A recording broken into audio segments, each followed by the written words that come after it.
Bonjour à tous, j'espère que vous allez bien. Aujourd'hui, on va parler de la méthode Bisou. Elle permet d'éviter les achats compulsifs en se posant 5 questions avant d'effectuer n'importe quel achat. Donc l'idée est d'utiliser cette méthode avant chaque achat de produits ou de services. L'outil est très pratique et il aide à aller sur une consommation responsable, pour le coup. Donc, Bisou. Pourquoi pas? C'est mignon en plus. Et le but, c'est que ce soit mémotechnique. Du coup, on ne peut pas l'oublier. Vous savez que la méthode, elle s'appelle comme ça et vous savez de suite les choses. Alors, on commence. B comme besoin. À quel besoin cet achat répond-il? Quel est mon besoin caché derrière cet achat? C'est ça les questions déjà, le besoin. Là, notamment, on parle d'un aspect psychologique quand même. C'est-à-dire, est-ce que c'est un besoin de réconfort? Avec un produit, je me sentirai plus belle, j'augmente l'estime de soi, ou un besoin de changement. Enfin, c'est des questions comme ça déjà qu'il faut se poser. Et après, la question simple, est-ce qu'on en a vraiment besoin? Ou c'est un achat parce que oh, c'est beau, c'est à la mode, alors je le veux, mais je vais m'en servir une fois et je le pose, quoi. Je vois une belle veste, est-ce que j'en ai vraiment besoin? Ah, elle est à la mode, cette couleur je l'ai pas, donc ça m'intéresse. Mais c'est pas un besoin vital. Par contre, ma veste de l'année dernière est déchirée, je peux plus la mettre, la fermeture marche plus. Là, on est dans un besoin réel. Donc déjà, voilà, partir là-dessus. Ensuite, immédiat. En ai-je besoin immédiatement? C'est ça aussi. Est-ce que là aujourd'hui il fait froid et ma veste est déchirée, il me la faut de suite parce que je ne peux pas partir au travail avec ma veste déchirée, donc là il me la faut immédiatement. Maintenant, si c'est un pull que j'ai vu il y a un petit moment là, oh il est sympa. Est-ce que j'en ai besoin immédiatement? Pas forcément. Si les soldes arrivent dans 2 semaines, je peux patienter dans 2 semaines, quoi. C'est à voir. Je rajoute quand même aussi qu'il faut se laisser un délai. Le but de la question, est-ce que j'en ai besoin immédiatement? Se laisser 15 jours de réflexion pour voir si c'est vraiment quelque chose d'utile ou si c'est un achat compulsif. Donc, pour l'exemple du pull, pas pour la veste qu'il faut absolument de suite. Semblable. Et oui. Ai-je déjà quelque chose de semblable? Ça, c'est une question très intéressante. C'est-à-dire qu'il faut faire le point de ce qu'on a déjà. Ce pull, il est beau, mais il est rouge, je l'ai pas. Mais j'ai le même en bleu. Donc, et c'est une histoire de couleur, mais est-ce que c'est vraiment utile de suite? Est-ce que, voilà. Si j'ai un bleu, mais j'en ai un vert aussi, ça sert à rien de prendre le rouge en plus. Le rouge, on peut trouver un autre modèle à un autre moment pour pas mettre 10 fois la même chose quand même. Donc, à voir également. Origine. Comment ce produit a-t-il été fabriqué?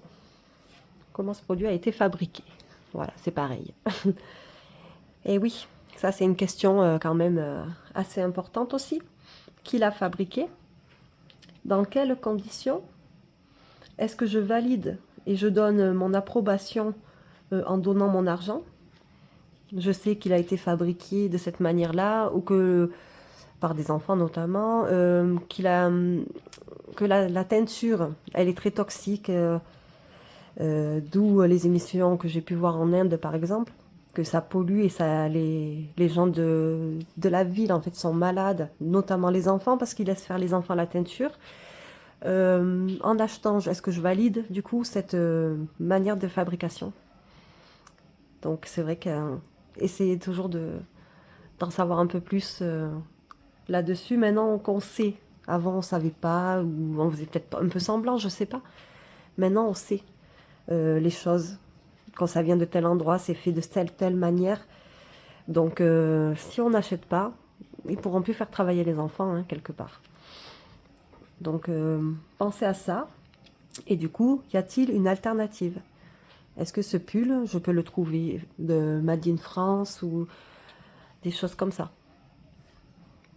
Ou le trouver, oui, trouver le même genre en fait, hein. Vous savez, avec Google, ce pull vous plaît, vous le prenez en photo, vous allez dans recherche d'images et tous les pulls qui vont ressembler à celui-là, ils vont sortir. Donc du coup là, ça vous laisse une marge de choix, de se dire celui-là, il est plus responsable en fait. On part là-dessus, c'est quand même mieux. Et ensuite, utile. Ce produit va-t-il m'être vraiment utile? Ce produit va-t-il m'être utile? Eh oui, ça c'est pareil. Si j'ai 15 pulls, est-ce que celui-là va-t-il m'être utile? Et combien de fois je vais le mettre? Ça compte aussi. Si c'est juste un habit pour une occasion, je vais pas mettre des grosses sommes. J'ai besoin d'un habit ce jour-là, mais dans la vie de tous les jours, il va pas m'être utile. Donc dans ce cas, je peux voir les sites de location aussi, pour une belle robe ou quelque chose comme ça. Les sites d'occasion qui vendent beaucoup de neufs aussi. C'est vrai que maintenant c'est rentré quand même dans les mœurs, mais les gens, ah occasion, ah non, ça a été porté, nana et tout. Mais il faut bien regarder. Il y a beaucoup de choses que les gens font des achats justement compulsifs. Ils vont acheter une dizaine de choses, arriver chez eux, ils vont le poser, et après ils vont dire mais qu'est-ce que j'en fais? C'est neuf avec étiquette, je l'ai jamais mis parce que finalement j'en avais déjà 15. Et bien ils le vendent sur des sites comme Vinted, tout ça. Et là, par contre, pour nous, c'est la bonne affaire. On réduit les coûts. Pour ce qu'on a à faire avec, autant pas payer trop cher. Donc, toutes ces choses-là, elles comptent, quoi. L'idée de cette méthode, de la méthode de bisous, n'est pas de dire qu'il ne faut pas acheter. Non, non, ça y est, on n'achète plus parce qu'on trouve toujours quelque chose à redire ou quoi. C'est pas ça. C'est juste qu'il faut acheter en conscience et vérifier que cela répond à un besoin réel, qui évite la surconsommation et tous ces achats compulsifs. Donc j'espère que voilà, que le principe vous paraît logique. Moi en tout cas, ça m'a interpellée. Dites-moi, n'hésitez pas à me dire les personnes qui utilisent déjà cette méthode, me faire un retour de ce qu'elles en pensent. Est-ce que ça a été utile pour vous?